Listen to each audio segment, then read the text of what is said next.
在这里砍树肯定不会被熊大熊二发现。在这里砍树肯定不会被熊大熊二发现ឃ្លានេះបកថា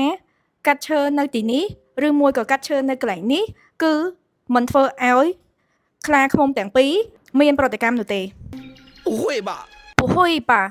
ឃ្លានេះបកថាមិនអាចទេ才用了2天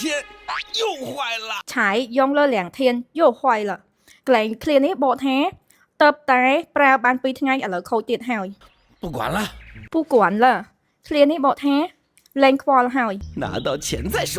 ណាតឈៀនចៃសឃ្លានេះបកថាយកលុយបានសិនចាំនិយាយទៀត水箱过热水箱过热កន្លែងឃ្លានេះបកថាថងទឹកឡើងកម្ដៅ先看清楚啥情况先看清楚啥情况ឃ្លានេះបកថាមើលឲ្យច្បាស់សិនតើបញ្ហាមកពីអី不要解释了不要解释了ឃ្លានេះមានន័យថាមិនបាច់ចាំបញ្យល់ទេមិនបាច់ចាំបកស្រាយទេ事成之后给你发3倍工资事成之后给你发3倍工资ឃ្លានេះបកថាការងារជោគជ័យឬមួយការងារបានសម្រេចហើយបើប្រាក់ខែឲ្យអ្នកគុណនឹង3放心吧李老板放心吧李老板ឃ្លានេះបកថាលោកថៅកែទុកចិត្តចោះ只要加了水就可以开车送货了只要开了水就可以开车送货了ឃ្លានេះបកថាគ្រាន់តែចាក់ទឹកចូលទៅឡាននេះគឺអាចបើកដឹកទំនិញបានហើយ熊二听见了吗熊二听见了吗ឃ្លានេះបកថាប្អូនប្រុសស្ដាប់បានហើយឬនៅ给车加水车就能开了给车加水车就能开了ឃ្លានេះបកថាគ្រាន់តែចាក់ទឹកឲ្យឡានគឺអាចបើកបានហើយ俺有办法了跟俺来អានយកប៉ាំងហ្វាល់កិនអានឡាយឃ្លានេះបកថាខ្ញុំមានដំណោះស្រាយហើយមកតាមខ្ញុំមក就在前面就在前面ឃ្លានេះបកថាគឺនៅខាងមុខនេះហើយ怎么今天的水这么少啊怎么今天的水这么少啊ឃ្លានេះបកថាថ្ងៃនេះហេតុអីក៏មានទឹកតិចម្លេះ算了装了再说算了装了再说ឃ្លានេះបកថាលែងខ្វល់ហើយច្រកឲ្យចាំគិតទៀត开玩笑吧开玩笑吧ឃ្លានេះបកថាលែងសើចតែដឹង怎么可能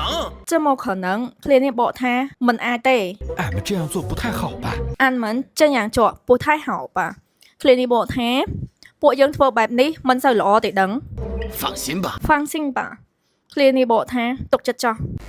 ឆ្លៀតពេលទំនេរពីការងារអង្គុយថតនិងកាត់តវីដេអូចែករំលែកបងប្អូនចង់រឿងភាសាចិនកុំភ្លេច follow ម្នាក់មួយដើម្បីទទួលបានវីដេអូថ្មីមុនគេទំនាក់ទំនងរៀនភាសាចិនផ្ទាល់និងអនឡាញរៀនជាមួយគ្រូជនជាតិចិនផ្ទាល់ធានាឆាប់ចេះលឿនអញ្ចឹងសម្រាប់អ្នកដែលចង់សិក្សាជាភាសាចិនតាមអនឡាញសូមធ្វើការទំនាក់ទំនងមកកាន់ Telegram ដែលមានលេខទូរស័ព្ទ087 462 337និងមួយខ្សែទៀត096 971 33 55និងមួយខ្សែទៀត097 95 75 618ឬតាមរយៈ Facebook Page ដែលមានឈ្មោះថាឈិញសៀងកួជីសៀសៅឬជាភាសាអង់គ្លេសឈិញសៀង International School អរគុណសម្រាប់ការតាមដានវីដេអូពីដើមរហូតដល់ចប់សូមកុំភ្លេចជួយចុច like ក៏ដូចជា Subscribe នៅ Channel របស់នាងខ្ញុំម្នាក់មួយផងដើម្បីទទួលបាននៅវីដេអូមេរៀនថ្មីៗនៅពេលក្រោយអរគុណជំរាបលា